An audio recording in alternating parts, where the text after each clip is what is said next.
You get told a lot of advice, which is certain things you should have set up in a scale-up. There's no one thing that is going to get you from there to there that you can kind of rely on or take you to there. It's a lot of just incremental improvements. I think I've always had that mindset of just take one step at a time. How can we just improve this little bit right now?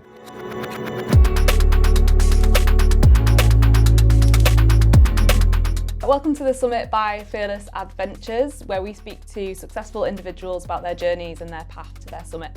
I'm Emily Summize, Investor Relations Director at Fearless Adventures, and we're joined today by Tom Dunlop, a former Team GB Badminton star and founder of Summize, a tech platform which uses AI to help summarise legal documentation.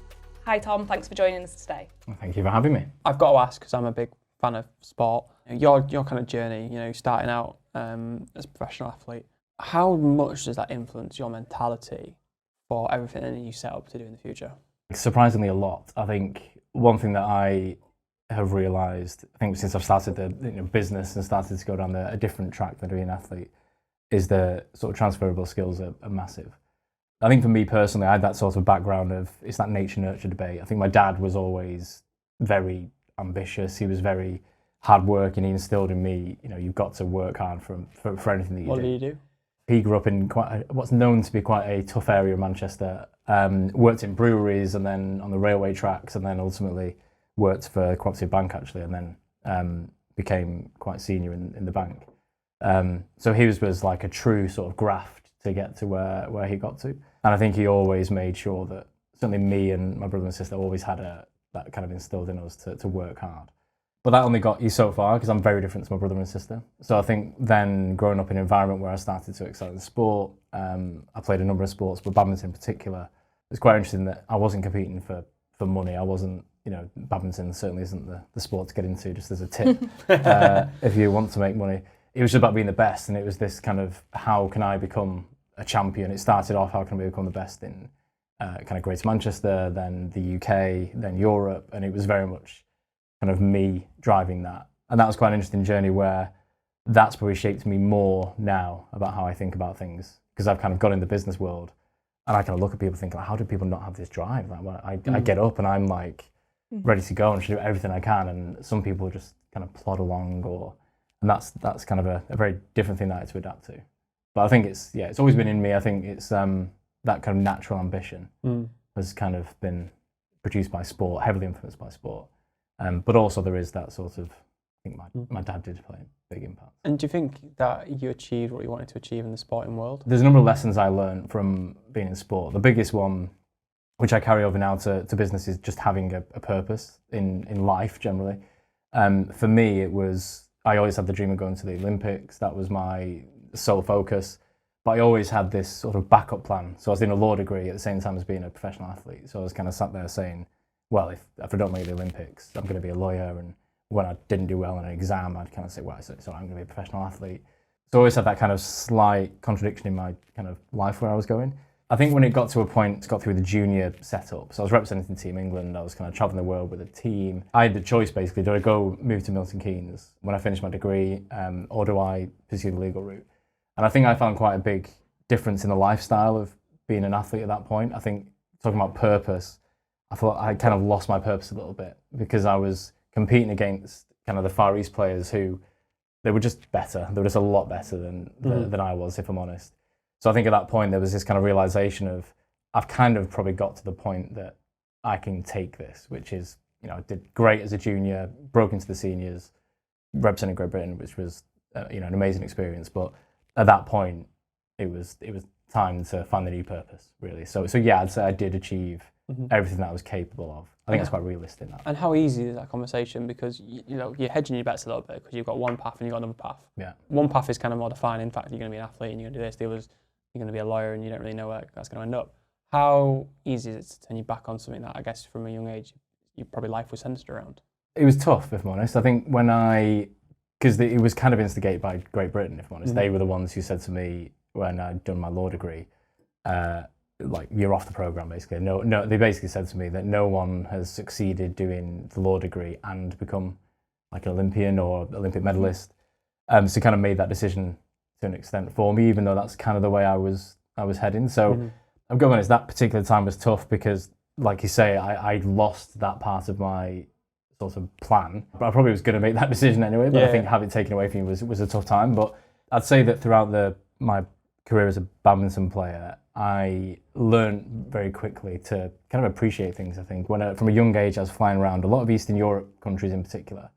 I remember these like small things have huge effects on your life, but I remember seeing some quite, towns that were in huge poverty. And I was like a 15-year-old, 16-year-old in an England tracksuit walking through with all the latest stuff. And that moment really resonated with me for the rest of my life. It still is something I think about now where, like, what's the worst case scenario? Like, I'm confident in my ability that I'm going to succeed in everything I do. I have that sort of self-belief, that sort of underdog mentality that I'll always succeed in what I do. And that's kind of got me through it, really. I don't think it was ever a low point. I think it was, I always put it into context around what other people go through, around realistically, it's not that bad, Yes, I'm not a great badminton player, but I still could be a lawyer, like things could be worse kind of thing. So. From that Team GB point, you're obviously now founder of your own company. When did that transition happen and how did that all play out? Over a number of years, I guess. So when I actually finished law school, I started up a business at that point. So and I was still playing randomly for Geneva in Switzerland. So I represented them for badminton. They had a professional league, believe it or not, which is quite good to fly there on the weekends. And what was the business? That was a comparison site for solicitors. So it was great. Like, the reason I did it was because I got rejected from training contracts. So the big law firms, I didn't have anyone who'd been a lawyer before in my family. So it was very much, I had to kind of convince them that I was worth taking a chance on. And they all kept on saying, you've not got any commercial experience. So I thought, well, I'll start a business and I'll show you. So I did that. And then I got an offer basically to join a sports management agency, which represented footballers, athletes, and it was kind of the perfect transition of legal and sports. They also had a law firm, so I trained in the law firm and qualified. And then quite soon after, I went into being an in-house lawyer. And I was drawn to tech anyway. I mean, that was kind of like why I did the business. I think I had a kind of mind for tech. So the next few years, I worked for kind of fast growth, scale up software businesses, working close with founders, but through that growth stage, went to the exit and then kind of found another one, did that three or four times. It was that really that spurred, I was the lawyer, usually grew a team out, but it's quite obvious that the department in itself was really far behind from a tech perspective. Finance had their tool, HR had their tool, sales had their tool, legal are just manual. They have Microsoft Word and email and printer. That's basically what they had. So I was always interested in thinking there's got to be a better way of doing the job that I did. Particularly I was surrounded by software engineers, so that's when I approached my co-founder now and kind of said, this is what I'm thinking, is it possible? I'm not say the rest is history, but that's how it all started. And I guess there's a lot of people who might work in industries that need disrupting and, similar to that story. How important was it that you found that co-founder in that journey and what did they bring to the party that helped you to build that business?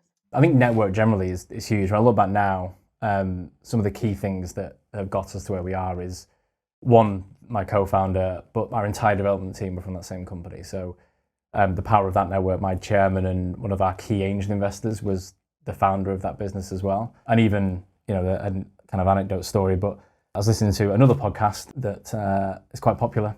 And Tom Blomfield was on it, who's the founder of Monzo. So I reached out to him after that episode and basically said, you want to change to be a lawyer, and he basically got disillusioned because he was reviewing contracts and he had to manually find the things. I was like, I've solved that problem. Got on a call with him, had a few meetings, and he's an investor in Summize now. So I think there's a lot of that around my previous network, people I've reached out to. Because it's pain, isn't it? People will experience pain. Absolutely. And I think that's the biggest thing for me is I had loads of ideas. I always had like a black book of ideas that were things that I could have done. I'd like to think I did the whole Joe Wicks thing before Joe Wicks. I was doing with Olympic athletes when I was doing the management agency. Yeah. The one that I was debating at the time with Summize was professional networking, but through car share. Sounds weird, but you basically carpool with people you actually want to network with. And I was getting quite excited about these ideas. And then I said to a friend at the time I worked with, I said, summarising contracts, that was the... And he was like, you should do that. But because it was my problem, I kind of made it sound quite trivial. I didn't make it feel like it was a big problem for other people. But now, looking back, you soon realise the only way you can have that passion to drive sort of business forward and be a founder and actually take it to the nth degree is experiencing that pain, because you've got to be able to push through some hard times to be able to make it ultimately. I guess particularly in stepping away from a employed job to launching your own business takes a lot of courage. Are there any sort of skill sets that you take from your former GB days into your business and that sort of helped you make that first step? Well, I think there's some general principles I took from being an athlete, I guess, to work now. I think the importance of purpose is huge. You know, why you're doing it, constantly remind yourself why you're doing it and having that purpose. If you don't, it's very tough to push through. I think the sort of 1% mentality that I didn't call it 1% when I was an athlete, but some things that we used to do, you hear a lot of athletes say they used to go running on Christmas Day. I always used to do that, but then you kind of realise everyone else does that, so that's not really unique anymore. I was talking to a friend who played for GB and talk about swimmers, how they get up at 5 a.m, and their attitude to that was, I'd never do that. So I was immediately like, right, I can get an advantage over you. So I started training at 5 a.m. So there's a 1% for me. It wasn't really loads of extra hours, but because of the time, I was mentally stronger than that person. So I knew when I competed with them, I'd beat them mentally. So that's something I took forward and taken that. Do you still do it? I said, I get up at that time in the morning, because my kids probably jumping on my head. Yeah, exactly. That's right. Yeah. You get told a lot of advice, which is certain things you should have set up in a scale up. But the reality is, when you're kind of compounding growth, you're doubling the size of your team every year. You know, we're talking about office space before. When your office space is now, 10 times the size as a shared desk we had in the early days, there's no one thing that is going to get you from there to there that you can kind of rely on or take you to there. It's a lot of just incremental improvements. I think I've always had that mindset of just take one step at a time. How can we just improve this little bit right now? Mm-hmm. And that's been huge. And it's key to our culture now. And you talked about raising money for the company. What was, I guess, that journey like for you, and any challenges that you saw in that? Because you hit the car crash of the markets, didn't you? Yes, yeah. We literally went to market in about April time, which was when everything was fine. And about 2 weeks after we started, the kind of tech world crashed. Mm-hmm. How much did you have to adjust? Expectations? I think, a lot. I think particularly more from the US angle, if I'm honest. So we were looking at the US for investment. Obviously, we had even people like I mentioned Tom earlier, that the sort of American mentality about the multiples, valuations. We were never really setting out with that. We were going to achieve that, but we were still having conversations that were quite, I guess, towards the more racy multiples. Mm-hmm. But we got an offer quite early on, and we took that offer, stayed with that throughout the whole process. So from that sense, it didn't really change much. I think it was more about the peripheral conversations, particularly from the US angle, completely dropped off. Mm-hmm. But it's a huge distraction. I mean, I think once we were locked in for that offer and who we're going to go with, we just kind of pressed on with trying to run the business and not let it distract us too much. Mm. And what was the most important thing for you in finding an investor? What were you looking for? I think a lot of VCs and investors, talk about the value that they add. I think for us, I wasn't necessarily looking for a VC that promised a load of value. I think from an angel investor perspective in the early days, that was massive. And I think that we got a really good angel investor who has been probably the most influential on certainly our journey. From a VC, it was someone who was really passionate about the business. I wanted to share the table with someone who wasn't just looking at a spreadsheet, who wasn't just thinking about the numbers, actually understood the problem. And also network was quite big. As I've experienced, network massively helped. And I think when we go to either Series B or exit or those later conversations, having a company that can show they've got those connections and show they've got businesses that have done that, helps. And how many people are in the team now? About 40 at the minute. And how have you found that process of scaling from up. You and your co-founder to 40 people? It's an interesting one. I think we're at the kind of point now where the initial kind of 10, 20 people are all almost like mini founders, mini entrepreneurs, and you want them to be that, very generalist, very sort of, they could turn their hand at anything and they'd probably succeed. I think the next, from kind of 40 to let's say 100, 150 is going to be like really focusing on that kind of specialist skill set and less about the more generalist entrepreneurial kind of passion-led hire, which is something that I obviously react very well to, but I think I'm trying to back away from that now. But the culture is an interesting one. The culture has been really strong. I think the 1% everyone got behind, but I think we really make quite a big deal about how we're driving kind of this. We have a grow mindset, we call it, but it's through the 1%. Yeah. When I found it, I found up to 50 was the best part. 50 to 100 was the strangest growth step. Yeah. Because you start to have so many different relationships, different cohorts, different groups, and you lose control of it as a founder, and the kind of culture is set by everyone else. Yes. And you have less kind of I wouldn't say less exposure to people coming in, but you start to have less relationships because, you know, every time you bring someone in, you're kind of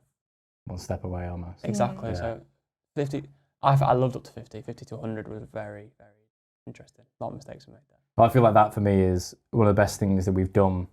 It's one of the hardest things for me personally to let go of some of that control, but I think we got a management team in very early. So our management team is very strong for the size that we are. But part of that is to try and preempt or get ahead of this next phase where you're relying on other people to set the culture. You're relying on that second tier of management as well to really set the tone. I think we'll see. I think we're set up quite well, but at the same time, I'm very conscious of it. I think it's something that, we need to be careful. Last question from me, probably the hardest. Oh. Summarise this conversation. Go on. If only there was a tool for that could do it. I think for me, the key things that certainly I've learned or I've taken, I mean, again, this isn't necessarily applicable for everyone, but is the importance of purpose, I think, is for humans, never mind just in work, that's huge. Not looking for silver bullets and really trusting that kind of 1% mentality. It sounds easier than it is to actually practice, but that has been huge for us. And I think then that's that kind of, which we just touched on. The third tier is actually the importance of network, but then empowering your people to carry that culture forward and scale that team, so it's not just kind of very founder-led. Definitely 3 big things that I taken away or learnt on this journey anyway. I guess to anyone who's got that little black book of ideas that you talked about, what advice would you give to them? I wrote a relatively controversial article where I said I don't think there's anything such as an entrepreneur. The idea of that was, I think people can have a very entrepreneurial mindset, which is a mindset you get into, which is always think about how you can, I guess, do things better. And you can have some of our best employees have a great entrepreneurial mindset. And everyone has that friend who has the black book that has all these ideas. A founder is something very different, in my view, to someone who just has an entrepreneurial mindset. So I think the first thing is, like, make sure you've got that entrepreneurial mindset, which if you've got a black book of ideas, you probably have. A founder is, for me, someone who has that more grit, that determination, that ability to take a risk. If you don't have that, then look for co-founders or a group of people that can surround you that provide that. You need that someone who's going to run through walls for that business, particularly in the early days. And you might just be the ideas person, which is fine, but I think you always need that to actually found a business. I think they're two very, very different skill sets, and I think they're quite contradictory. So that's what I'd recommend. And also, don't think that it has to be an all or nothing decision. You know, I didn't jump into it. One day I was employed, the next day unemployed, had no salary.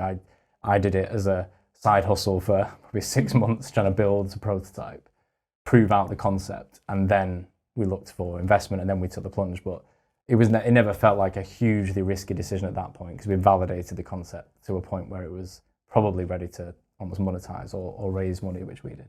This journey that you're on, you know, a lot of times in the investment world and business world, it's jumping through hoops to get from pre-seed, seed, Series A, B, C, D, E. I think someone did an Series F a couple of months ago. Why not? Why not? You know, all the way up to Z probably. Yeah. But it feels like a lot of the times it's, you know, climbing up that mountain to get to the top where you want to go to. How does that translate to an end aim in business? Because there's no number one. Yeah. You know, it's there is in an industry. In an industry, but there's a big world out there of loads of different areas. So how do you set a target? Yeah, I think it's a good point. I think I was thinking about this the other day about what would be my summit, and I think almost ironically, I think right now you could argue I'm on the summit in the sense that I have purpose. I've got, you know, I'm doing something that I feel passionate about. We're driving change in the industry. You know, so I'm passionate about the products because I felt the pain. I think we've got, you know, I've got healthy family, friends. I've got a good circle. I don't feel in a financially horrible place, which I think some founders do sometimes. So I think right now I'll look back at these moments and think this was a highlight of my career. I don't necessarily, certainly from a said after raising the investment. Not I know. It sounds ironic. Not mid-round. Not mid-round. I'd rather be doing this from my yacht in somewhere else. But I think there's certain goals I have to change industry, and we have like ultimate visions, and then we have annual objectives we set to. But I think a lot of the monetary objectives, and certainly Series B, C, D, are very investor-led. They need those milestones because they fit on a spreadsheet and they fit on a certain thing that fits their pattern. I think for me personally, we're driving and disrupting change in the industry, and I think I'm more passionate about that. The money and the investment is to scale certain things, obviously, to achieve that. So I wouldn't say we don't have a Series B planned, or that's not necessarily where we want to go to. I think it's this will last as well. In theory, this gets us cash generative and profitable. Obviously, that's what probably a lot of people's plans say when they raise Series A. So we'll see. I think right now I'm enjoying the journey. I think, and kind of get this group of really passionate people and driving them, and I'm also passionate about helping them personally develop whatever they want to achieve. So that's the journey that I'm on. But ironically, I could argue that I'm already on the summit. Thank you so much for sharing your story. I'm definitely going to get a game of badminton, and I think you might beat me, but we'll give it a go. I kind of fancy myself, so I'll let everyone know how we get on with that. That's good. Thank you so much for joining us today on the summit. Don't forget to like, share, and subscribe, and thank you for listening.